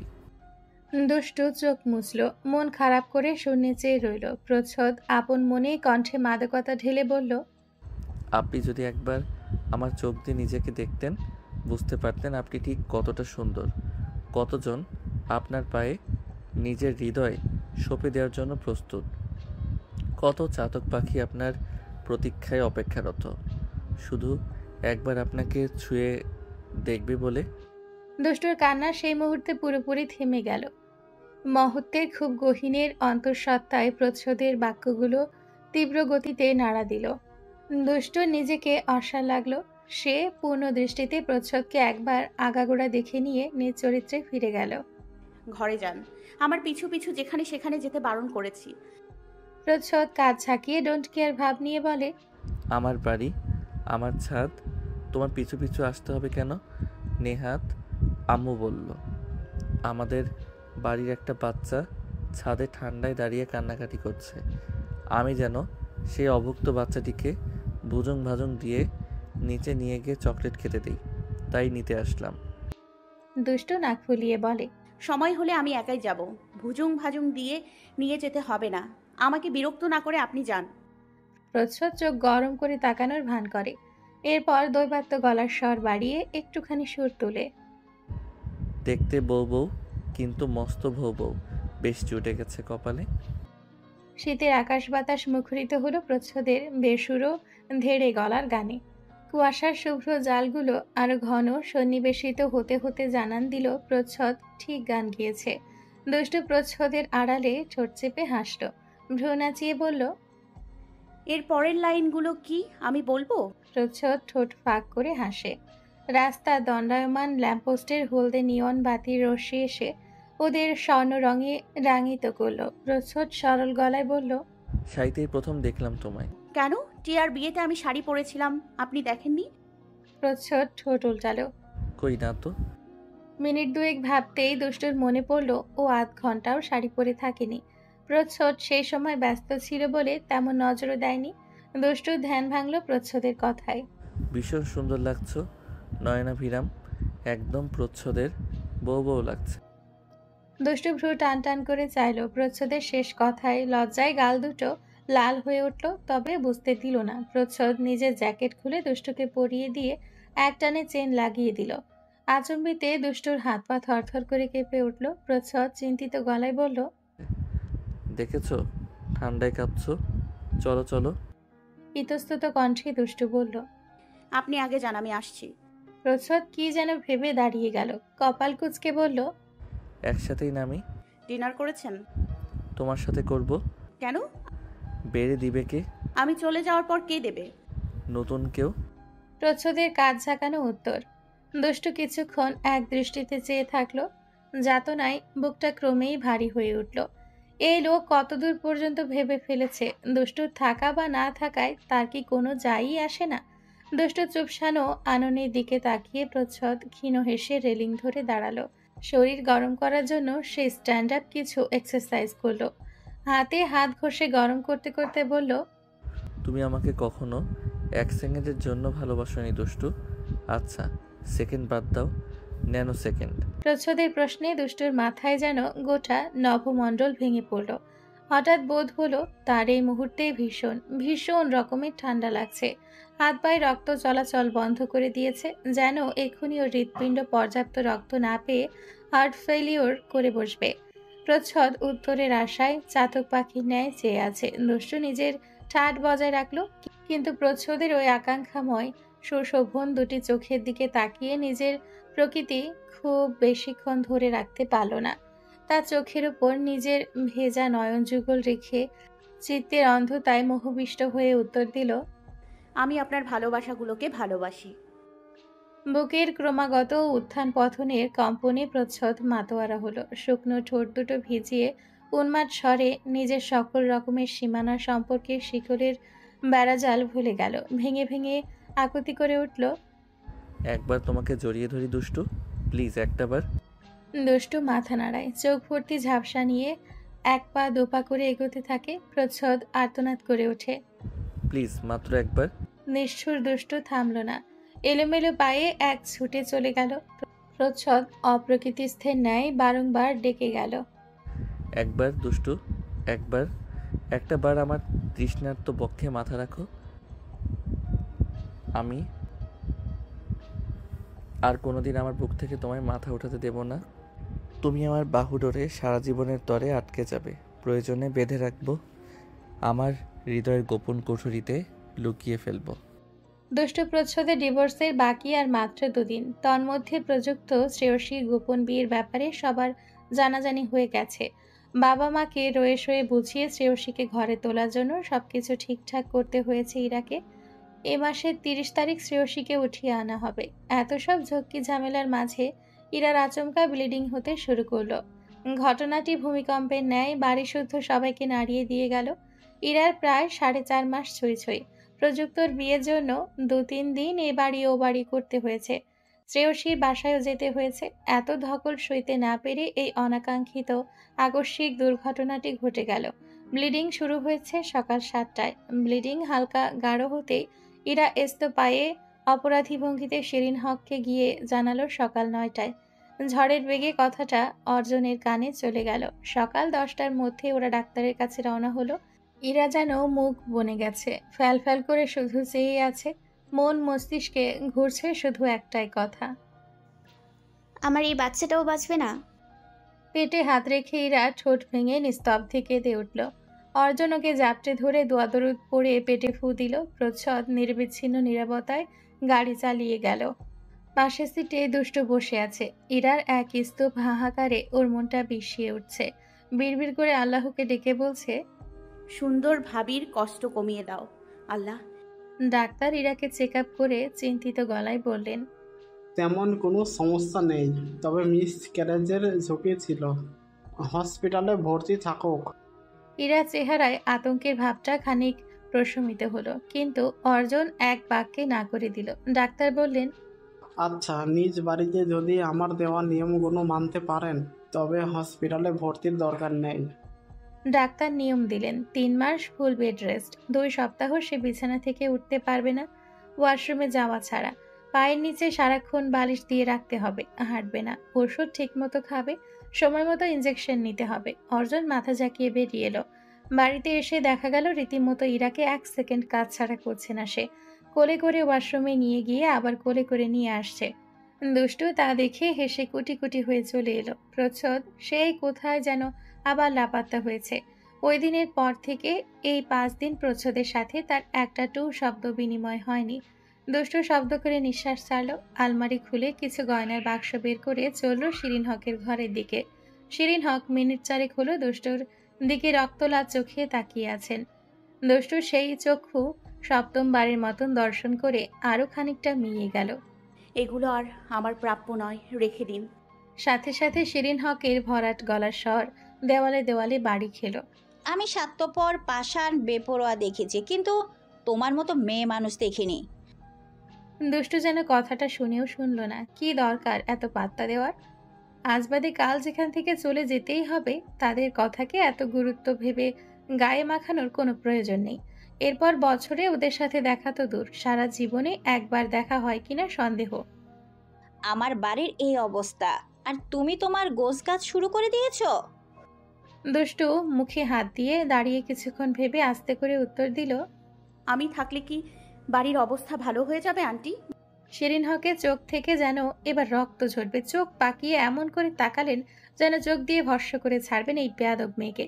তিনি ছো মেরে দুষ্টুর হাত থেকে গয়নার বাক্সগুলো নিয়ে আলমারিতে রেখে বললেন, এই মুহূর্তে আমার ঘর থেকে বেরোবে তুমি।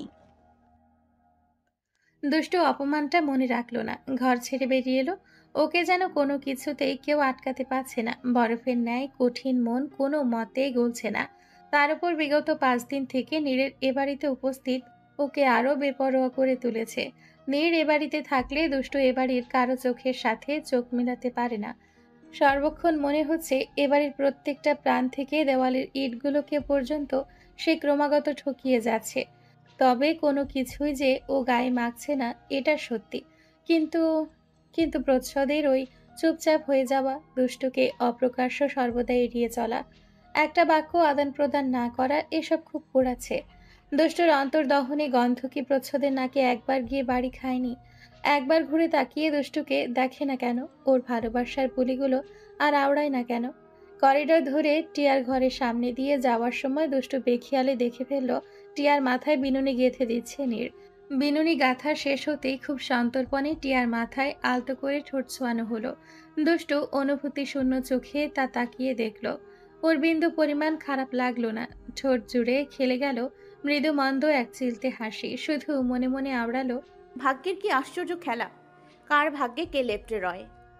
সে দৃশ্যটার দিকে আরেকবার তাকিয়ে বাতাসে দীর্ঘশ্বাস মেলে দিয়ে ফিসফিস করে আওড়ালো, তবুও সবাই একসাথে ভালো থাকুক, প্রাণ খুলে বাঁচুক, আমার জীবন ওদের সবার ভালোর জন্য পরিত্যাজ্য হোক।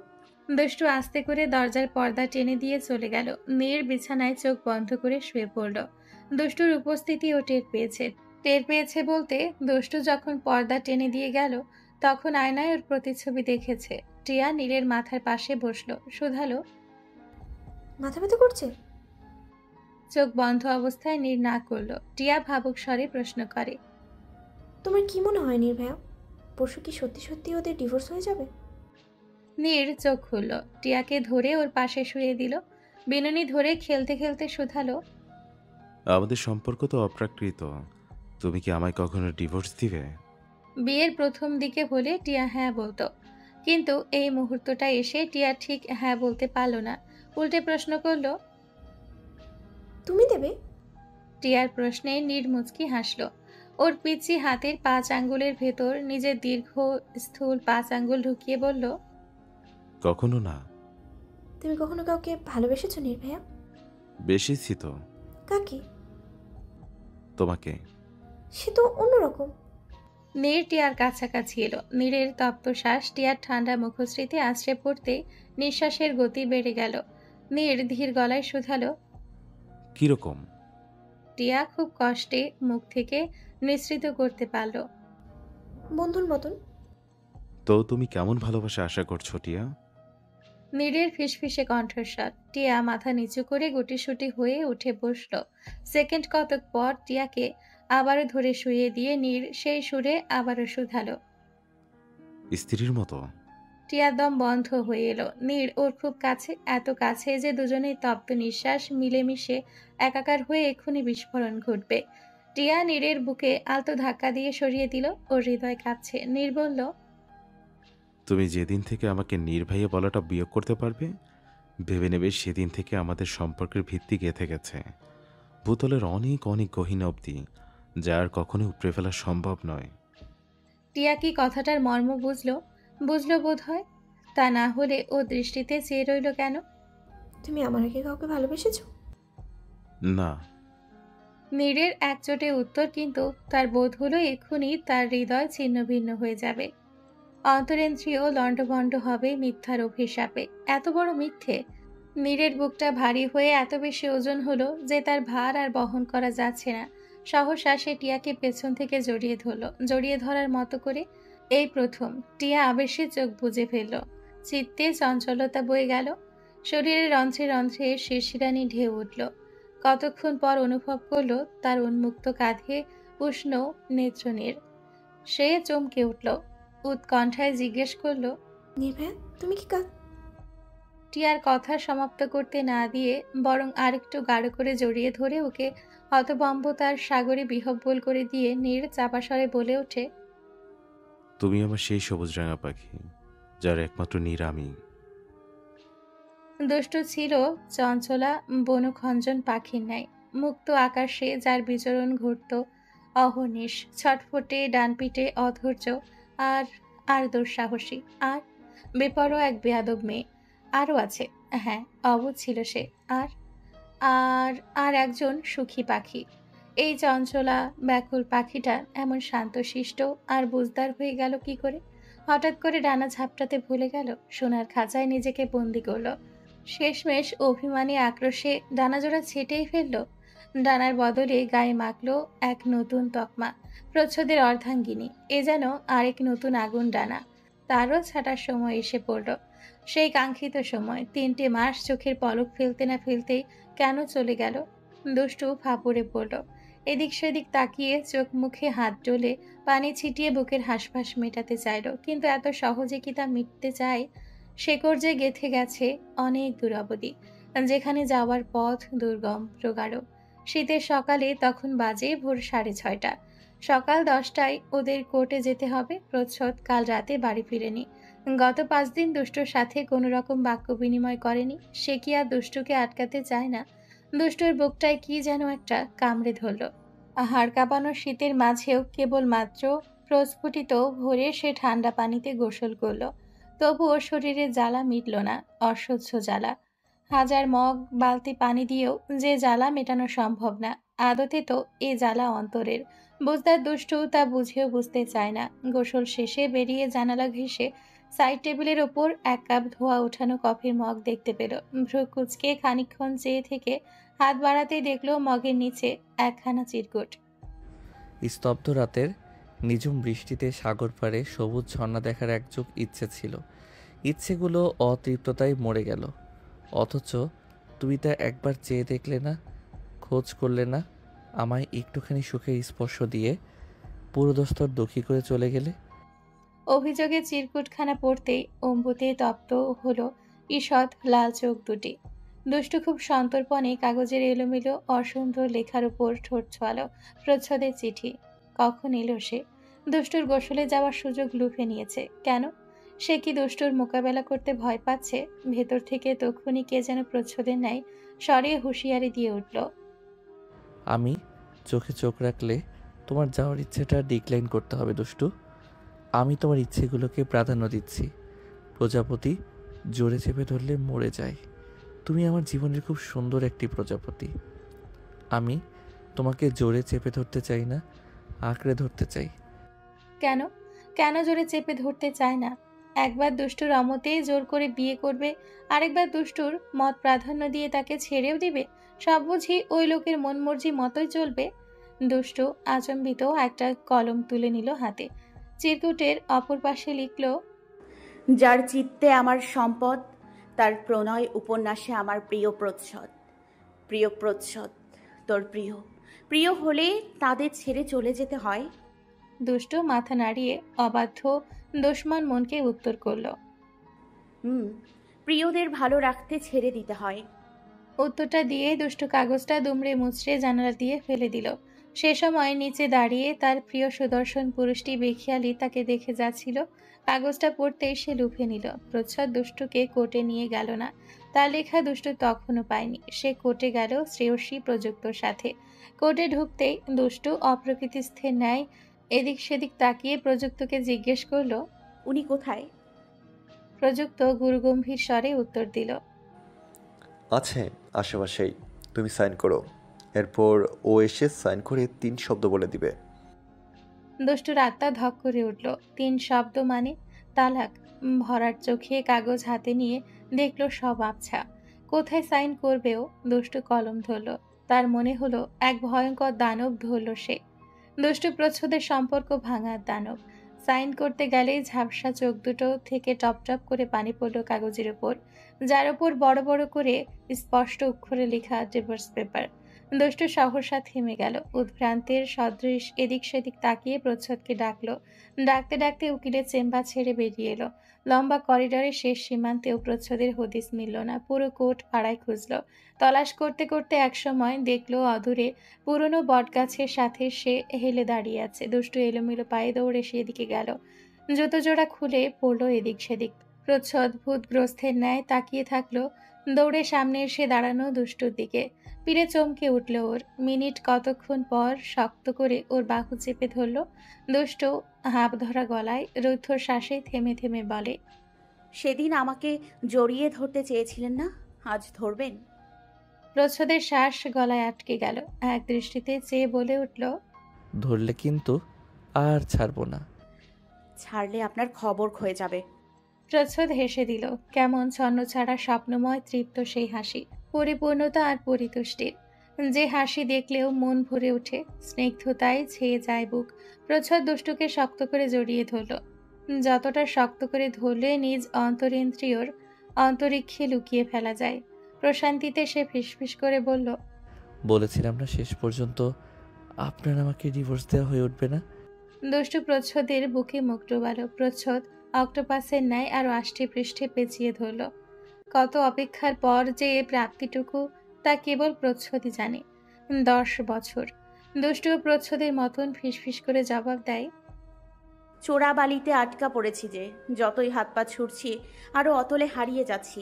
প্রচ্ছদ অনুমতি নেওয়া তো দূর, এদিক সেদিক তাকালো না পর্যন্ত। দুষ্টু সেই সুন্দর মুখটা আলতো হাতে ধরে। ওই তীর তীর করে কাঁপতে থাকা ধরনীর বুকে প্রচ্ছদের জন্য দুষ্কর এক শুভ্র জবা ঠোঁট শুষে নিল। দুষ্টু অতর্কিতে চমকে উঠল। বিদ্যুতের ঝলকে যেন তার সারা দেহ ঝলসে গেল। খামচে ধরল প্রচ্ছদের বুকের গেঞ্জিটুকু, মাথার পেছনে চুলগুলো। এবার যেন সত্যি ডুবে গেল সর্বগ্রাসী চোরা বালির গহীনে, সুখ মরণের পথে।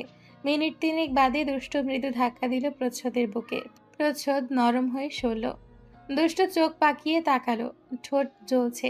এই শীতের মৌসুমে প্রচ্ছদের অপ্রস্তুত দানবীয় থাবায় অল্পতেই ঠোঁট কেটে লাল হয়ে উঠল। প্রচ্ছদ মাথা চুলকে লজ্জায় হাসল। এদিকে বুড়ো আঙ্গুল দিয়ে দুষ্টু ঠোঁট মুছে দিয়ে বলল, মাফ করবেন মহারানী, এই অধম আপনার ঠোঁট পর্যন্ত করে স্পর্শ করে ফেলছে। এবার কি ঠোঁট দুটো কাটার বন্দোবস্ত করব? দুষ্ট চোখ দিয়ে প্রচ্ছদকে মেরে ফেলতে চাইল। আদতে ওপরে ঠাট বজায় রেখে নিজের লজ্জা ঢাকতে চাইল। আমরা কিন্তু দেখে ফেলেছি। কথাটা বলে প্রযুক্ত পান পাতার মতো লজ্জায় দু হাত চোখের উপর রাখলো, আবার সরালো বার কয়েক, যেন সে নতুন বউ।